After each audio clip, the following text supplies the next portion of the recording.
नमस्कार, टीवी 100 में आपका बहुत बहुत स्वागत है और मुद्दे की बात के साथ मैं शीतल शर्मा। हरिद्वार जिले में त्रिस्तरीय पंचायत चुनाव की मतगणना में भाजपा के पक्ष में आ रहे परिणामों से पार्टी के नेताओं में उत्साह देखा जा रहा है। राज्य में एक बार फिर विधानसभा में बेहतर प्रदर्शन के बाद और सरकार बनाने के बाद हरिद्वार त्रिस्तरीय पंचायत चुनाव में आ रहे परिणाम भाजपा के लिए अच्छे रहे हैं। इधर पूर्व केंद्रीय मंत्री व हरिद्वार सांसद रमेश पोखरियाल निशंक ने पंचायत चुनाव परिणामों को भाजपा के लिए ऐतिहासिक बताया है। सांसद निशंक ने कहा कि हरिद्वार की जनता ने पूरी ताकत के साथ भारतीय जनता पार्टी के प्रत्याशियों को जिताया है। इस जीत के लिए वो पार्टी के शीर्ष नेतृत्व और हरिद्वार की जनता का आभार व्यक्त करते हैं।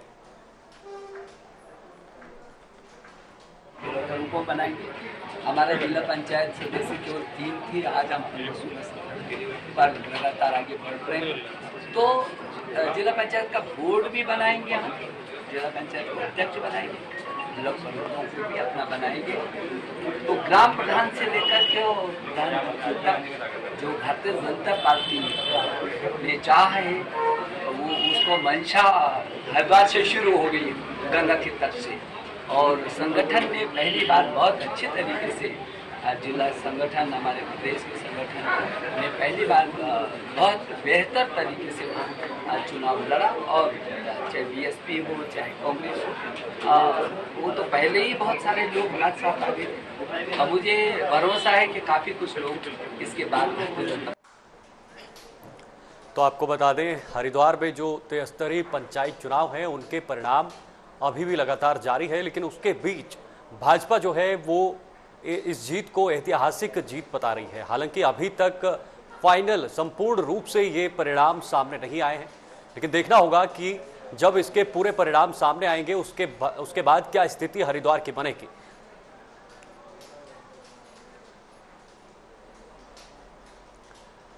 चलिए, मुद्दे की बात शुरू करने से पहले हम अपने सहयोगी का रुख करते हैं। हमारे साथ सहयोगी इस वक्त जुड़े हुए हैं उत्तराखंड से, हरिद्वार से राहुल वर्मा जी हमारे वरिष्ठ सहयोगी हैं। उनसे पहले समझते हैं आखिर पूरा क्या स्थिति बनी हुई है, क्या हालात बने हुए हैं, किस तरह कितनी सीटों पर वहां पर जो है चुनाव हुए हैं। राहुल जी, आपका तो बहुत बहुत स्वागत है सबसे पहले। जी धन्यवाद। राहुल जी, जरा समझाइए, क्योंकि दर्शक इसको समझना चाहते हैं। हालांकि अभी भी इसकी पूरी संपूर्ण रूप से खबर सामने नहीं आई है कि क्या स्थिति बनी हुई है, और आप मौके पर मौजूद हैं और आप पूरा इसको अपने हिसाब से अपने शब्दों में बयां कर सकते हैं। राहुल जी। बिल्कुल, निश्चित तौर पर जो त्रिस्तरीय पंचायत चुनाव हरिद्वार के थे कई मायनों में सरकार के लिए काफी महत्वपूर्ण था, क्योंकि विधानसभा चुनाव में जिस तरह से प्रचंड बहुमत के साथ बीजेपी सत्ता में वापस लौटी, और ये बीजेपी ने कहा कि कुशल नेतृत्व प्रदेश की और केंद्र में नरेंद्र मोदी की सरकार की वजह से जो है प्रदेश की जनता ने जो उत्तराखंड का ट्रेंड रहा, जब से उत्तराखंड गठित हुई कभी ऐसा हुआ नहीं कि किसी भी पार्टी की सरकार रिपीट हुई हो, लेकिन 2022 विधानसभा चुनाव में हमने देखा कि किस तरह से बीजेपी ने उस न सिर्फ ट्रेंड को तोड़ा, बल्कि सीटों की जो 2/3 बहुमत है उसको काफी पीछे छोड़ते हुए भारी जीत दर्ज करते हुए 47 सीटें बीजेपी ने यहाँ सीटें जीती थी।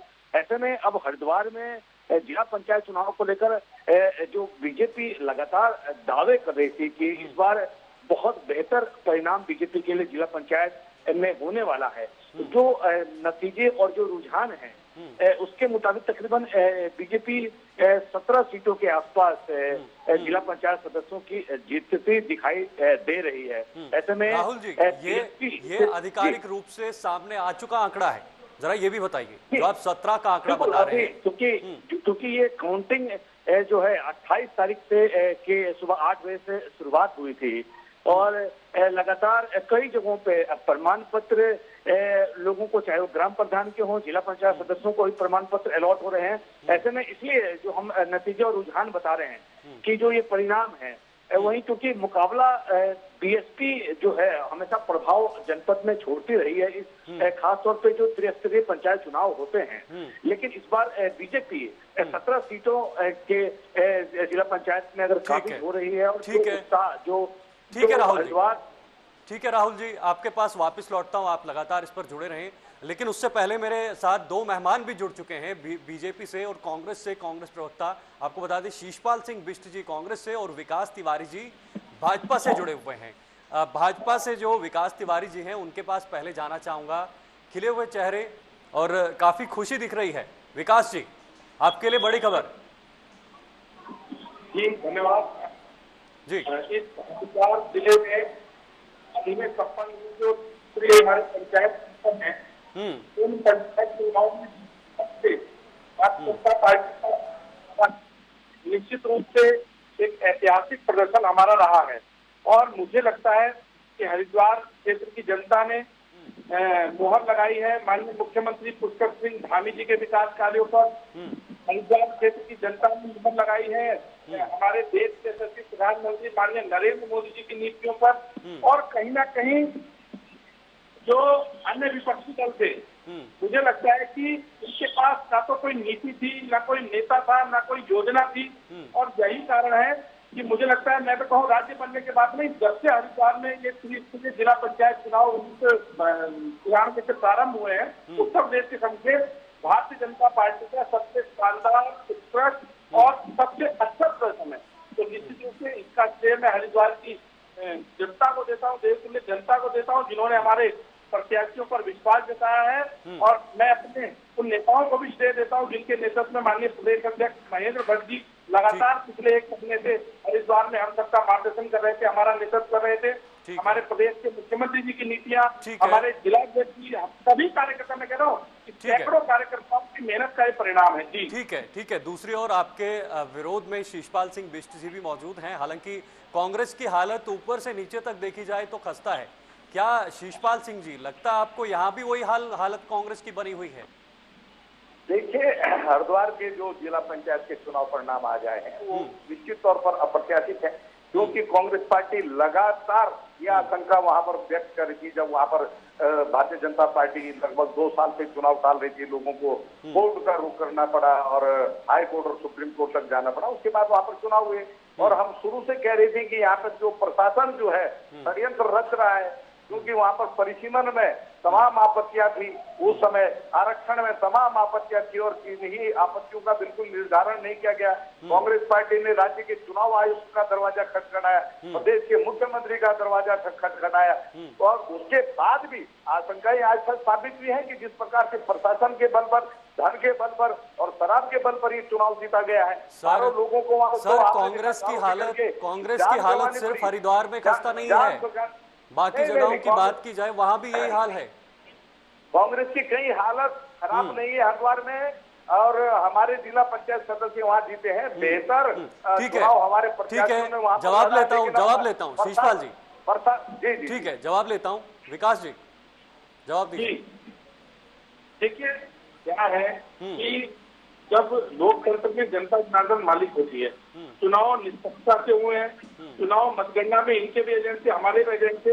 अब जो परिणाम आया है उससे निश्चित रूप से कांग्रेस में हताशा होगी। हताशा इसलिए भी होगी कि इनके जो अभी हाल ही में जो इनके विधायक यहाँ से जीत करके आए हैं, उनकी विधानसभाओं में एक भी सीट, हरिद्वार ग्रामीण में एक भी सीट जीत करके नहीं आई। ज्वालापुर विधानसभा में जब उनके विधायक एक भी सीट जीत करके नहीं आई।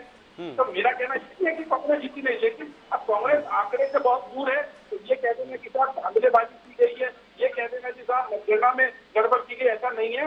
कांग्रेस को जनता के बीच में जाना होगा। इनके नेता ये टिकट तय नहीं कर पाए, लगभग 9 सीटों पर ये प्रत्याशी घोषित नहीं कर पाए।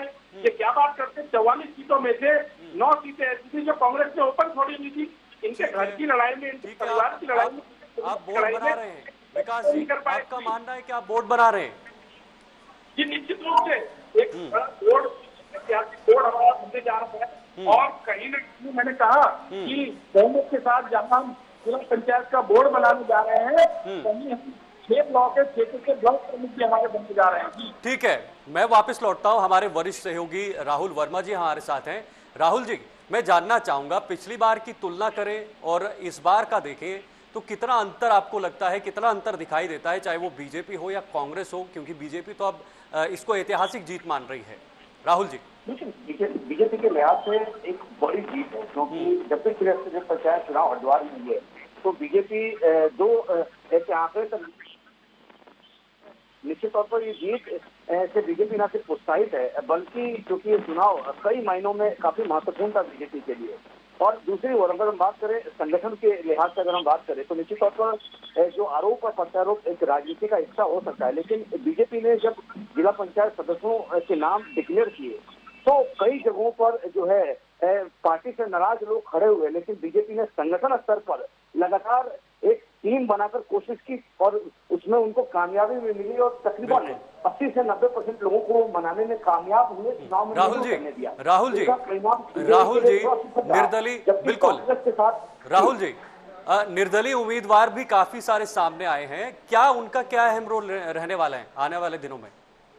तो निश्चित तौर पर अगर बीजेपी का जो दावा है कि वो वोट गठित करेगी तो निर्दलियों का जो आंकड़े हैं जो 2 के संख्या में हैं, 10 के करीब निर्दलीय जो अभी जीत कर आए हैं, तो निश्चित तौर पर बीजेपी का जो दावा है कि वोट गठित होगी, उन निर्दलियों ऐसे कहीं ना कहीं जरूर संपर्क साधने में बीजेपी जुटी होगी। और जो मैं बात कह रहा था कि संगठन स्तर से भले आरोप और प्रत्यारोप कांग्रेस करे, लेकिन कई ऐसी सीटें थी जहाँ पे प्रत्याशी कांग्रेस तय नहीं कर पाई और नतीजा उनके सामने है। 2-2, 3-3 प्रत्याशी जो हैं चुनाव मैदान में उतरे, जिसका खामियाजा कांग्रेस को भुगतना पड़ा। और दूसरी ओर बीजेपी के जो प्रदेश के बड़े नेता थे वो कई जिला पंचायत की सीटों पर वो कहीं ना कहीं चुनाव प्रचार या अपने जो प्रत्याशी थे उसको सपोर्ट करते दिखे, जबकि कांग्रेस का बहुत हद तक बड़े चेहरे बहुत दिनों तक इस पंचायत चुनाव से नाराज रहे, इक्का दुक्का दौरे जरूर हुए। तो कहीं ना कहीं संगठन के लिहाज से अगर हम देखें तो कांग्रेस को काम करने की आवश्यकता है और बीजेपी आज अगर जीत का दम भर रही है और बीजेपी जो दावा कर रही है तो निश्चित तौर पर बीजेपी ने संगठन स्तर पर जिस तरह से चीजों को मैनेज किया है वो कहीं ना कहीं परिणामों में बीजेपी को मिला है, जिसकी खुशी बीजेपी के बड़े नेताओं के अंदर देखी जा रही है। क्योंकि बीजेपी 2022 का चुनाव था, 3 एमएलए बीजेपी के यहाँ जीत कराए थे 2011 में। राहुल जी लौटता हूँ, समय कम है। राहुल जी लौटता हूं आपके पास। विकास तिवारी जी हमारे साथ बने हुए हैं, जिला महामंत्री भाजपा से हरिद्वार से। विकास जी, क्या आंकड़े हैं आपके पास और कैसे आपका वोट बनेगा, जरा हमारे दर्शकों को समझाइए। देखिए, 14 हमारे जीत करके आए जिनको समर्थन दिया, हम अपना प्रत्याशी 4 प्रत्याशी हमारे जो हमारी विचारधारा के हमारे कार्यकर्ता जो पार्टी नहीं बनाया, लेकिन वो जीत करके आएंगे। पार्टी कार्यालय पर आकर दिया है और भी कई प्रत्याशी जो हमारे संपर्क में हमारे कार्यकर्ता हैं, निश्चित रूप से मैंने कहा ना एक बहुमत वाला बोर्ड हम जनता को समर्पित करेंगे। और इन चुनाव परिणामों ने ये स्पष्ट कर दिया है कि इस जिले में अब तुष्टीकरण की राजनीति जो कांग्रेस हमेशा करती थी उसको जनता ने नकार दिया है और कई अल्पसंख्यक कार्यकर्ता हमारे प्रत्याशी बनकर के हमारी सीटों पर जीत करके आए हैं। तो ये एक ऐतिहासिक निर्णय हरिद्वार की जनता के लिए, हरिद्वार की राजनीति में त्रिस्तरीय चुनाव में एक नया अध्याय आज से शुरू होने वाला है। जी, कई राजनीति है, बिल्कुल।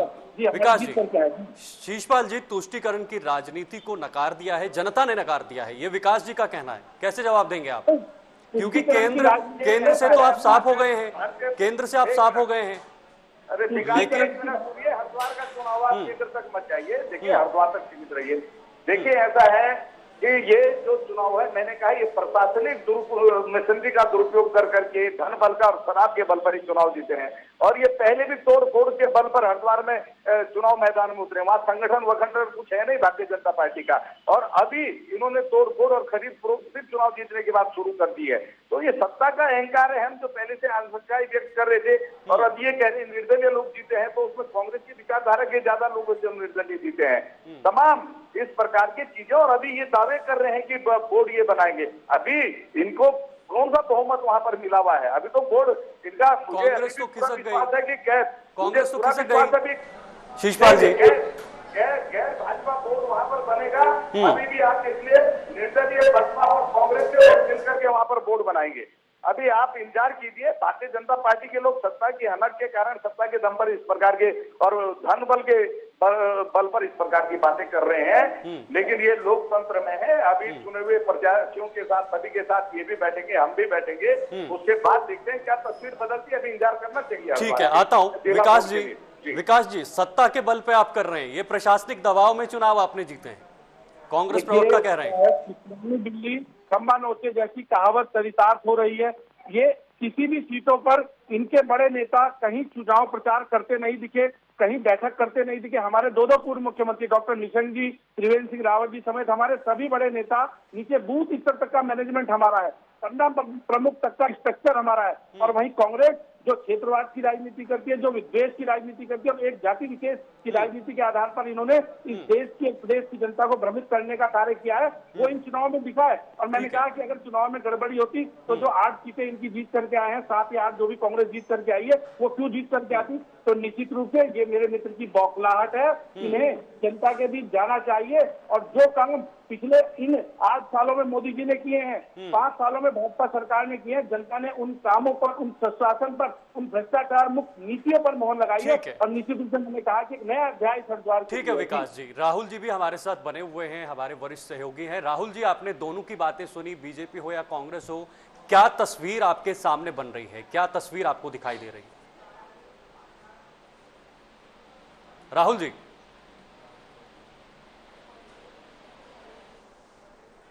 आप आवाज सुन पा रहे हैं? राहुल जी,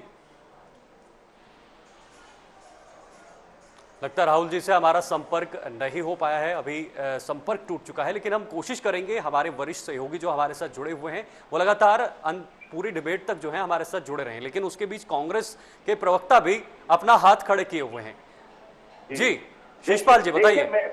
देखिए, मैं जो कह रहा था कि भारतीय जनता पार्टी ने पूरी प्रशासनिक मशीनरी को दुरुपयोग किया, सत्ता की हालत वहां पर चलाई है। इनके प्रवक्ता ने कह दी कि वहां पर मुख्यमंत्री, पूर्व मुख्यमंत्री, इनका पूरा संगठन, आयोगों के अध्यक्ष तमाम लगे हुए थे वहां पर चुनाव में। और कांग्रेस पार्टी, क्योंकि स्थानीय स्तर का ये चुनाव था, हमने स्थानीय कार्यकर्ताओं के भरोसे पर, स्थानीय संगठन के भरोसे पर ये चुनाव लड़ा।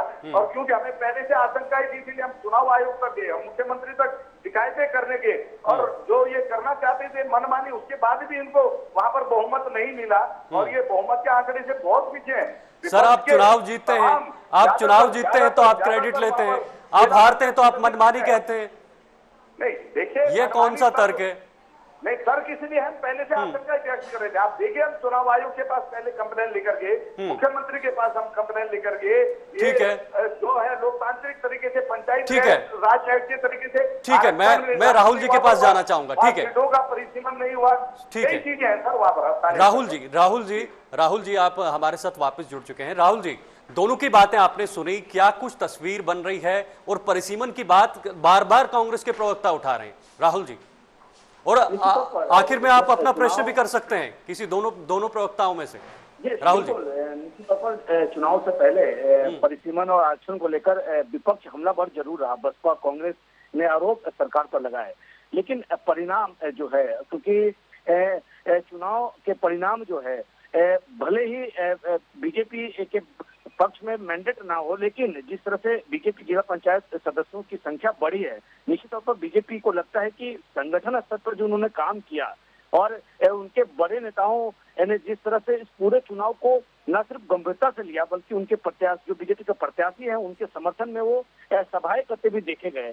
और वहीं कांग्रेस, निश्चित तौर पर कांग्रेस के कई ऐसे प्रत्याशी थे जिन्होंने दिन रात मेहनत जरूर की, लेकिन परिणाम उनके पक्ष में रहा नहीं। कई ऐसे सीटें रही जो मैं कह रहा हूँ, चाहे हरिद्वार ग्रामीण की बात करें या फिर ज्वालापुर के क्षेत्र की बात करें, निश्चित तौर पर प्रत्याशियों में कहीं ना कहीं कांग्रेस का डिक्लेयर ना करना कुछ सीटों पर प्रत्याशियों का कांग्रेस के लिए वो थोड़ा लगता है मुझे कहीं ना कहीं एक रिजल्ट पर प्रभावित हुआ है उसका। और जो परिणाम आए हैं, निश्चित तौर पर बीजेपी उत्साहित और बीजेपी दावा जरूर करी है, लेकिन अभी हमें देखना होगा कि आंकड़ा कैसे बना पाएगी बीजेपी, क्योंकि बोर्ड बनाने का दावा जरूर बीजेपी के तमाम बड़े नेता कर रहे हैं। पूर्व मुख्यमंत्री, अगर आपके पास प्रश्न है, ठीक है, खुशी जाहिर की, ठीक है, जिस तरह से जीत उनको हरिद्वार में मिली है। लेकिन आप देखना दिलचस्प होगा कि बोर्ड जो गठित होगा और जो बीजेपी दावा कर रही है कि बोर्ड गठित करेगी, वो आंकड़ा कैसे होगा, क्योंकि अभी तक के जो आंकड़े हमारे पास हैं, अभी आधिकारिक आंकड़े का हमें भी इंतजार है, तकरीबन 8 सीटें कांग्रेस जिला पंचायत की जीत रही है और तकरीबन 8 से ही ठीक है, ठीक है राहुल जी, 10 के करीब है। वो आंकड़े थोड़े हमारे पास पुख्ता ना हो, लेकिन जो टोटल आंकड़े जब आएंगे तो स्पष्ट किसी के पास आंकड़े जो 44 सीटें हैं उनमें किसके पास। राहुल जी वापस लौटता हूँ। राहुल जी, लेकिन फिलहाल जी। बीजेपी परिणामों से खुश है, ये बीजेपी के नेताओं के चेहरों से साफ दिख रहा है। राहुल जी, अगर आपके पास कोई प्रश्न है तो आप भी प्रश्न कर सकते हैं, दो मेहमान हमारे साथ जुड़े हुए हैं।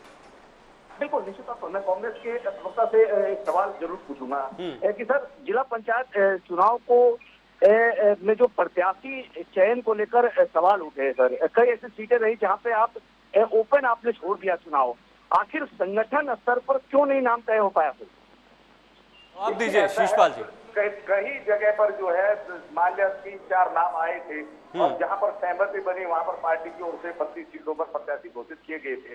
जिन सीटों पर ज्यादा कार्यकर्ता इच्छुक थे चुनाव लड़ने के लिए तो हमने ओपन छोड़ी थी, तो इसमें कोई दो राय नहीं है। हम स्थानीय संगठन के बलबूते पर वहां पर चुनाव लड़ रहे थे और आज चुनाव परिणाम देखिए ना, विधायक धरने पर बैठी हुई है लगातार। वहां पर जो कल चुनाव परिणाम पहले घोषित किया जाता है, बाद में उनको बदला जाता है, तो प्रशासनिक मशीनरी का तो दुरुपयोग है ना। लोकतंत्र में प्रत्याशी स्थानीय संगठन के के आधार पर हमने इस प्रकार के निर्णय लिए। सर, एक सवाल उठता है कि आखिर इन चुनावों को क्या कांग्रेस ने बहुत गंभीरता से लड़ा? क्योंकि कहीं ना कहीं जो ग्राम प्रधान या ब्लॉक प्रमुख और जो जिला पंचायत सदस्य हैं, जो बड़े चुनाव होते हैं उनमें इनकी भूमिका बड़े महत्वपूर्ण होती है। और क्या 2-2, 3-3 नामों से कांग्रेस में क्या दिक्कत रही? क्या बड़े नेताओं के बीच टकराव रहा, किसी एक नाम पर सहमति नहीं बन पाई, ये वजह रही? नहीं, ये स्थानीय स्तर पर ही जब एक सीट में 2-2, 4-4, 5-5 नाम आए तो फिर प्रदेश नेतृत्व ने निर्णय लिया, सभी वरिष्ठ नेताओं ने निर्णय लिया कि आप सब जो है ओपन स्वतंत्र है, आप चुनाव लड़े, क्योंकि स्थानीय स्तर का चुनाव है, फिर भी स्थानीय स्तर के कार्यकर्ताओं को, स्थानीय स्तर के संगठन को तय करना होता है। प्रदेश से बहुत ज्यादा दखल इसमें हम लोगों ने नहीं दिया। तो यही है कि हम लोकतंत्र में विश्वास करते हैं, कार्यकर्ताओं को भी लोकतंत्र के तहत चुनाव लड़ने का अधिकार है। तो ये अभी मैंने कहा ना कि अभी कुछ फाइनल अभी चुने हुए लोगों के साथ बैठेंगे, इसके साथ देखिए आप तस्वीर क्या बनती है हरिद्वार जिला पंचायत। ठीक है। अभी सब कुछ फाइनल नहीं हुआ है। विकास जी, अभी तक फाइनल नहीं हुआ है, हालांकि अभी कांग्रेस को उम्मीदें बनी हुई है, अभी भी कांग्रेस को उम्मीदें बनी हुई है। विकास जी, आप भी अपना आंकड़ा जरा हमें समझाइए, कैसे आप वहां पर बोर्ड बनाएंगे, कितने निर्दलीय आपके साथ आएंगे? विकास जी, प्रत्याशी को हमें पत्र मिल चुका है। अभी कई सीटों पर मैंने कहा कि गिनती भी जारी है, जिनमें किन्हीं के कारणों से वहां गिनती नहीं हो पाई थी। तो मुझे लगता है कि 4-5 हमारे निर्दलीय, मैंने कहा जो हमारे कार्यकर्ता है वो जीत करके आए, उन्होंने आज जिला कार्यालय पर आकर के हमें समर्थन दिया। उनको फोटो भी हमने आज मीडिया को भेज दिए हैं, उन्होंने कार्यालय आकर के अपना समर्थन हमको दिया है। और इसके अलावा कुछ ऐसे निर्दलीय कार्यकर्ता जो सीधे सीधे हमारे विचारधारा में, निश्चित रूप से मैंने कहा कल दोपहर तक हम ये अनाउंस कर देंगे कि हम कितने सदस्यों के साथ कांग्रेस का ये बोर्ड बनाने जा रहे हैं। कांग्रेस का मेरे मित्र को कह रहे हैं, ठीक है, कांग्रेस से कई चुनाव कार्यालय तक नहीं खुले। विकास जी, ठीक है, समय कम है, ठीक है विकास जी, समय इतना ही है। आज माफी चाहूंगा क्योंकि समय कम है तो आपको रोकना पड़ेगा। दोनों मेहमानों का बहुत बहुत धन्यवाद इस डिबेट में जुड़ने के लिए, और हमारे वरिष्ठ सहयोगी हमारे साथ जुड़े हुए थे। आप इस पर पूरी नजर बनाए रखेगा। आप देखते रहिए टीवी 100। नमस्कार। ऐसी ही लेटेस्ट खबरों को जानने के लिए हमारे चैनल को लाइक करें, सब्सक्राइब करें तथा बेल आइकन पर प्रेस करना ना भूलें।